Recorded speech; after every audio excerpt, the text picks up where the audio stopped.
नमस्कार, एक बार फिर से ब्रेक के बाद आपका स्वागत है। मैं हूं आशिफ इकबाल और मेरी सहयोगी नीतू गुप्ता।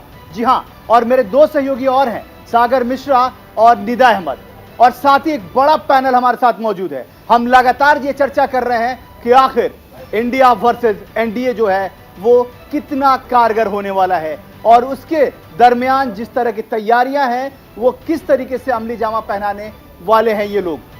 बिल्कुल, तो कुल मिलाकर देखिए तैयारियां जो भी जबरदस्त की जा रही है लोकसभा चुनाव को लेकर ही की जा रही है, लेकिन उससे पहले कई राज्यों में विधानसभा चुनाव भी होने हैं जिसका असर लोकसभा चुनाव पर भी होगा। लेकिन आज दोनों ही तरफ से, चाहे एनडीए की बात करें चाहे इंडिया की बात करें, दोनों तरफ से कहा जा सकता है कि जो बैठक का दौर रहा या फिर जो लड़ाई है वो दोनों के पास बहुत कड़ी टक्कर वाली लड़ाई है। क्योंकि महाराष्ट्र को लेकर जिस तरह से मुद्दा उठाया गया वो इंडिया ने भी उठाया कि 11 सदस्य की समिति बनेगी, वहीं महाराष्ट्र पर नजर तो एनडीए की भी है, बिहार पर भी खास फोकस है। और एनडीए क्या बड़ा फैसला बिहार को देखते हुए, खासतौर पर चिराग पासवान जब वहां पर पहुंचे हैं, क्योंकि उन्होंने कहा है कि जब तक 6-1 का फॉर्मूला तय नहीं होगा चिराग पासवान की पार्टी एलजेपी आर गठबंधन में शामिल नहीं होगी। तो क्या यही समझेंगे कि 6-1 का फॉर्मूला पहले से तय हो गया है या फिर कुछ और फैसले लिए जा सकते हैं? सागर, देखिए बिल्कुल आज के दिन बड़ी बैठकों का दौर लगातार जारी है, और ऐसे में एनडीए वर्सेस इंडिया दोनों टीमों का फॉर्मूला क्या होगा, कैसे जातीय समीकरणों को साधने का प्लान होगा, कैसे एक एक राज्यों पर फोकस होगा, क्योंकि सन 2024 के लोकसभा चुनाव के पहले अभी कई ऐसे पड़ाव हैं जिसको पार करना बाकी है। चाहे हम बात करें मध्य प्रदेश की, छत्तीसगढ़ की, राजस्थान की, तेलंगाना की, हर एक राज्य बेहद महत्वपूर्ण है, और इन राज्यों में सेमीफाइनल मुकाबला कैसे खेलेंगी ये पार्टियां, ये देखना बेहद दिलचस्प होगा। निदा, बिल्कुल, हमारे साथ मेहमानों का पैनल लगातार मौजूद है। मणिशंकर पांडे साहब जो कि अभी अभी जुड़े हैं, सर आपका बहुत बहुत स्वागत है न्यूज इंडिया पर। सबसे पहले मणिशंकर जी, आपसे मैं ये समझना चाहूंगी कि देखिए जिस तरीके से ठीक है बुलावा गया, निमंत्रण गया, अब जो दल थे वो मिल रहे हैं तो दिल भी मिलेंगे, लेकिन क्या वाकई में जो फॉर्मूला सेट किया गया है चिराग पासवान की तरफ से, अगर उस पर सहमति बनेगी तभी सब कुछ चंगा होगा या फिर साथ में रहेंगे हमेशा? देखिए, चिराग पासवान जी की मुलाकात पिछले गृह मंत्री अमित शाह जी से और भारतीय जनता पार्टी के राष्ट्रीय अध्यक्ष नड्डा जी से, इन सबों लोगों से बातचीत हो चुकी है। सीट शेयरिंग का और सीट का कोई सवाल नहीं है, ये गठबंधन का मामला है। ये पार्टी का राष्ट्रीय अध्यक्ष और भारतीय जनता पार्टी के बीच में सहमति बन चुकी है, और सहमति के बाद ही चिराग पासवान जी ने एनडीए में उन्होंने जाने का ऐलान किया। मैं आपसे कहना ये चाहता हूं कि ये बहुत बड़ा सवाल अब नहीं है। जब अब एनडीए के घटक दल में सम्मिलित हो गए हैं तो हम सभी लोग मिल करके 24 का जो चुनाव है प्रधानमंत्री जी माननीय मोदी जी के नेतृत्व में एक बड़ा बहुमत के रूप में पार्लियामेंट में हम लोग जाना चाहते हैं। मैं आपसे जरूर ये बात कहना चाहता हूँ कि जो आज बेंगलुरु में बैठक हुई और इसके पहले बिहार में हुई, आपने देखा होगा कि सबसे पहले कांग्रेस जैसी पार्टी कह रही थी कि नीतीश जी आप आइए, आप अगले हमारे प्रधानमंत्री के उम्मीदवार होंगे। मणिशंकर जी आपको मेरी आवाज मिल रही होगी। बीत गए। मणिशंकर पांडे जी आपको मेरी आवाज मिल रही है। आप लोजपा राष्ट्रीय के खासतौर पे लोजपा रामविलास के राष्ट्रीय उपाध्यक्ष भी हैं, प्रवक्ता भी हैं, और अभी आप कुछ दिन पहले तक उत्तर प्रदेश के अध्यक्ष भी रहे हैं। एक सवाल का जवाब दे दीजिए। आप ये बिल्कुल सही कह रहे हैं कि अब पुरानी बातों पर कोई बात नहीं करनी, लेकिन जब बात निकलेगी तो दूर तलक जाएगी। चिराग पासवान के साथ आज इस तरीके की आत्मीयता प्रधानमंत्री ने दिखाई, क्या प्रधानमंत्री से आप ये सवाल नहीं पूछेंगे, क्या भारतीय जनता पार्टी से ये सवाल नहीं पूछेंगे कि ये आत्मीयता उस दिन कहां थी जिस दिन चिराग पासवान को घर से बेदखल किया गया? ये सवाल हम नहीं पूछ रहे, बल्कि तमाम राजनीतिक जो विरोधी हैं वो साफ तौर पे यही सवाल खड़े कर रहे हैं कि आखिर उस दिन भारतीय जनता पार्टी के जो गृह मंत्री हैं, भारतीय जनता पार्टी के जो राष्ट्रीय अध्यक्ष हैं, उस दिन ये लोग कहां थे? उस दिन ये आत्मीयता कहां गई थी जब चिराग पासवान को घर से बाहर कर दिया गया? ये जानते हुए कि चिराग पासवान उनके लिए कितने मुफीद होंगे, वो चिल्लाते रहे कि मैं हनुमान हूं, मैं हनुमान हूं, मैं हनुमान हूं, और उन्होंने तमाम बीजेपी के सहमति से लोजपा का 2 फाड़ करा दिया गया। एक तरफ 5 सांसदों वाले पार्टी के अध्यक्ष को, जो उनके चाचा थे, उनको मंत्री बना दिया गया, और चिराग पासवान को अकेले छोड़ दिया गया। ये तमाम चीजें तब कहां गई थी? मैं आपसे ये बात इसलिए साफ करना चाहता हूं। जी मैं बात आपको सामने साफ करना चाहता हूं। बात को मैं साफ करना जी बताएं आवाज आ रही मैं साफ करना चाहता हूं। जिस आपने जिस समय ये बातें सब चिराग पासवान जी के विषय में भारतीय जनता पार्टी ने जो कुछ भी किया उसका आपने उदाहरण दिया है। मैं आपसे कहना चाहता हूं कि उस समय उस गठबंधन में नीतीश जी थे और नीतीश जी से स्वर्गीय रामविलास पासवान जी जब हमारा गठबंधन हुआ था, हमारा मतभेद उसी समय से था और नीतीश कुमार उस समय बिहार के सर्वोच्च नेता के रूप में गठबंधन में थे और भारतीय जनता पार्टी ने नीतीश जी पर पूरा विश्वास किया और उनके नेतृत्व में उन्होंने कहा कि हम, अमित शाह जी ने, प्रधानमंत्री जी ने, सारे लोगों ने कहा कि बिहार में हम नीतीश जी के नेतृत्व में चुनाव लड़ेंगे। नीतीश जी का इतना दबाव था कि नीतीश जी के दबाव के कारण चिराग पासवान को, जरूर आपने जो बात कहा कि उनको हाशिए पर ले आना, उनका घर खाली कराना, उनके साथ जो भी करना, वो नीतीश के दबाव में भारतीय जनता पार्टी इसको काम को कर रही थी। मैं इसकी तारीफ नहीं करता हूँ, इस बात की हम लोगों को भी चोट है, इस बात को हम लोगों को भी मलाल है कि जो अपने को जिस चिराग पासवान भारतीय जनता पार्टी का हनुमान कहते थे, उस हनुमान के साथ, हनुमान का मतलब है सहयोगी, सहयोग कर रहे थे और उनके साथ जो भी भारतीय जनता पार्टी ने काम किया। लेकिन हम तो तारीफ करेंगे चिराग पासवान जी की, वो सारी बातों को सुन करके वो जानते थे कि एक दिन दूध का दूध और पानी का पानी होगा और यही नीतीश कुमार भारतीय जनता पार्टी को धोखा दे करके जाएंगे।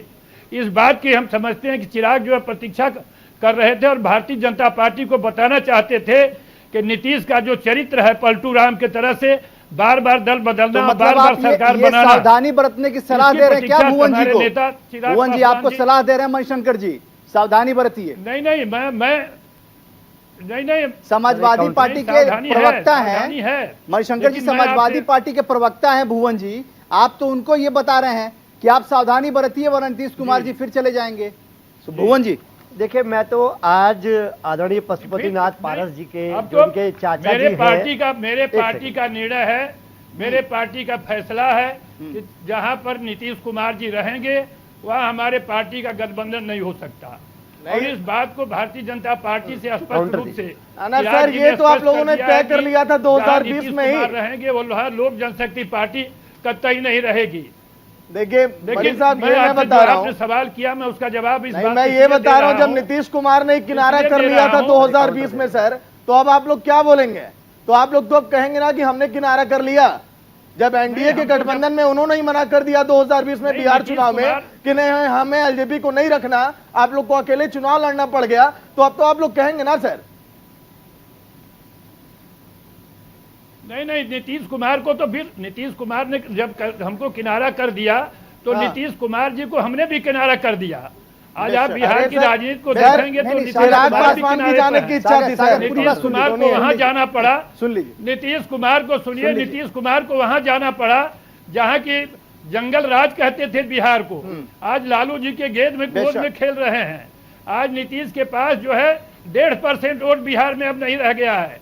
आने वाले दिनों में मैं आपसे कहना चाहता हूं कि जो ये अलायंस हुआ है बिहार में, उसमें 40 की 40 सीट एनडीए जीत करके आएगी और नीतीश कुमार आज जिस लालू के गोद में खेल रहे हैं, आज बिहार की इसीलिए दुर्दशा हुई है।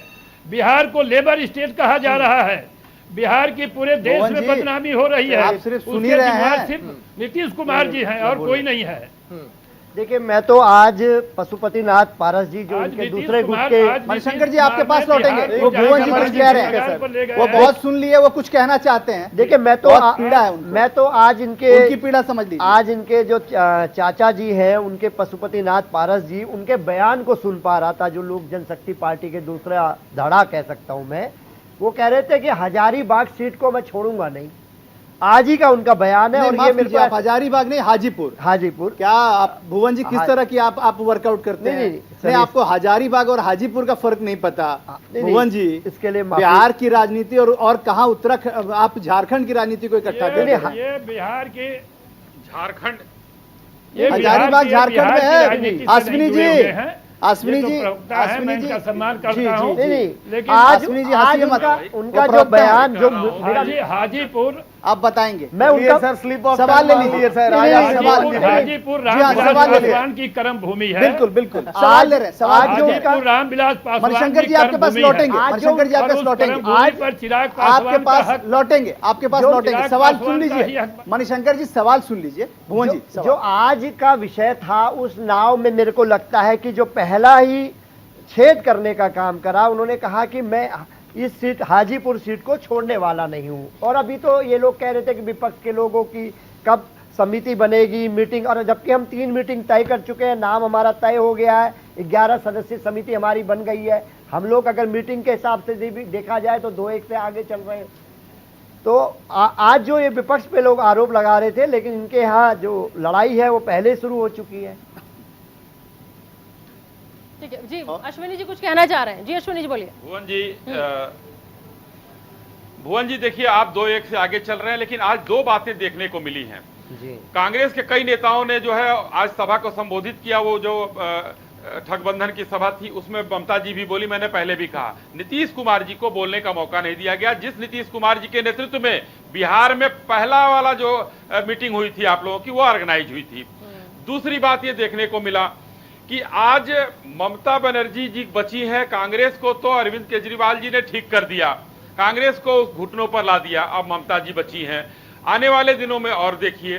तीसरी बात, जो ये इंडिया बना हुआ है, इसमें 2 आई है, यानी कि अहम, मैं, आई मतलब मैं होता है, उस 2 आई को आप बाहर करिए। भाई जो भारत आपको का लोकतंत्र दिखेगा, यानी कि जो NDA आई दिखेगा। है उसमें भी जी। आपको अहम दिखाई देता है। इंडिया में अगर उस आपको भारत अहम के दिखाई दे रहा अश्विनी जी, है तो इसीलिए इसका लोगों ने मतलब इंडिया नाम रखा सर। ये देश में आपको अश्विनी अहम जी, दिखाई दे रहा भारत है। इंडिया नाम रखा है। इसका नहीं है। मतलब कि अगर जल्दी आगे अगर आप उंगली डालेंगे सब कुछ चल जाएंगे। इसके रूप को ही गलत कर वो रहे भारत हैं। जो इंडिया है, का भारत मतलब का अहम देश कैसे है। हो अश्विनी जी, सकता है? इसीलिए बड़ा भारत सोच में समझ के हम लोगों ने नाम रखा है। बिहार के लोग रहते हैं। अहम कैसे हो आज आप सकता है भारत इंडिया में? की आप तुलना बताइए। इन ये तो भ्रष्टाचारियों से आपके करेंगे। अहम से लड़ने का आज काम हम उस लोग कर भारत रहे की हैं। तुलना इन आपकी जो भ्रष्टाचारियों से अहंकारी करेंगे, सरकार है, आदरणीय ये बहुत मोदी जी। सर्वथा गलत मोदी जी है। अश्विनी जी, आज अश्विनी ये जी। तुलना जो हो रही है, अमित शाह जी की, भारत अपने आप अमित में शाह बहुत जी बड़ी की, चीज है। मोदी जी की ये जो सरकार आई है, इंडिया यही में तो इन अहंकार की भ्रष्टाचारियों ने सरकार डाला है। है। इसी नहीं, को तो अश्विनी जी, अहंकार अश्विनी जी, कहता है। दिखेगा आपको। अश्विनी जी जो आपका देखिए, दिखेगा आपको। है, भास्कर जी इसी को सुनिए, दिखाई देगा। भास्कर जी सुनिए। अश्विनी जी,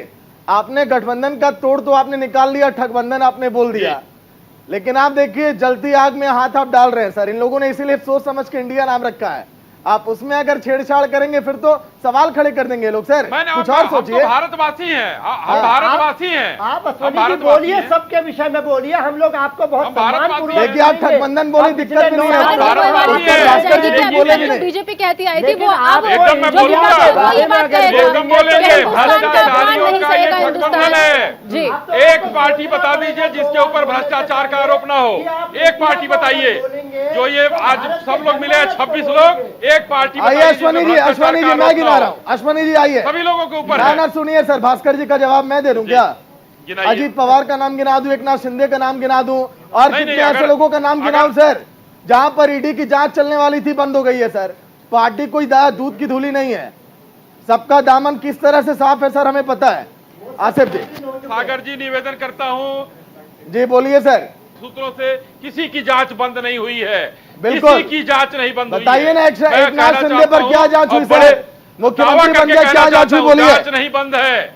बोलिए।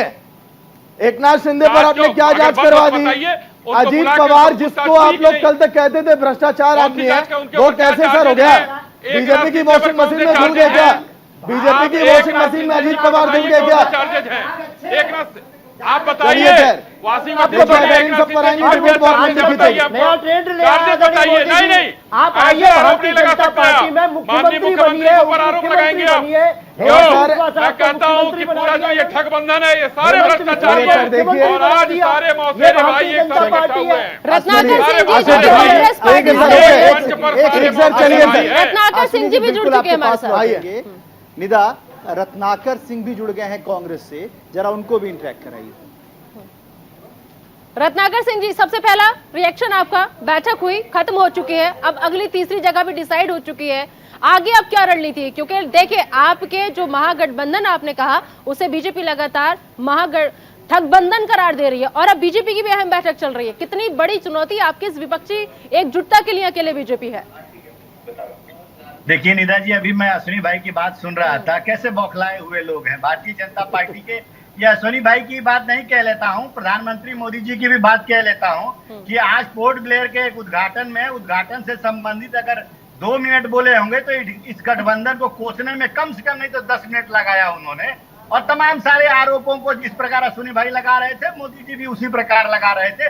तो कहीं ना कहीं अश्विनी भाई एक छोटे से कार्यकर्ता से लेकर प्रधानमंत्री नरेंद्र मोदी जी तक बौखलाए हुए हैं कि यह गठबंधन आखिर में हो कैसे गया। ये तो तभी से ये कयास लगा रहे थे कि ये गठबंधन होगा ही नहीं, ये ठगबंधन है, कोई इधर जा रहा है, कोई उधर जा रहा है। लेकिन अंधतोगत्वा हुआ क्या, सारी मिथ्या को तोड़ते हुए, सारे भ्रम को झुठलाते हुए देखिए आज गठबंधन अपना स्वरूप बनाते हुए निश्चित रूप से आगे भी जो मीटिंग होंगी ठीक है, 125 साल पुरानी पार्टी आज घुटने पर है। अश्विनी जी आपके पास लौटेंगे। रत्नाकर जी, एक सेकंड आपको रोक रहा हूं। हमारे संवाददाता अली सरर हमारे साथ जुड़ गए हैं, जो इस वक्त ग्राउंड पे मौजूद है और वहां पे बैठक चल रही है एनडीए की। अली, आपको मेरी आवाज मिल रही हो तो आप जरा बताएं कि क्या है बैठक की स्थिति और कब तक, कितने देर तक ये बैठक चलने वाली है। अली।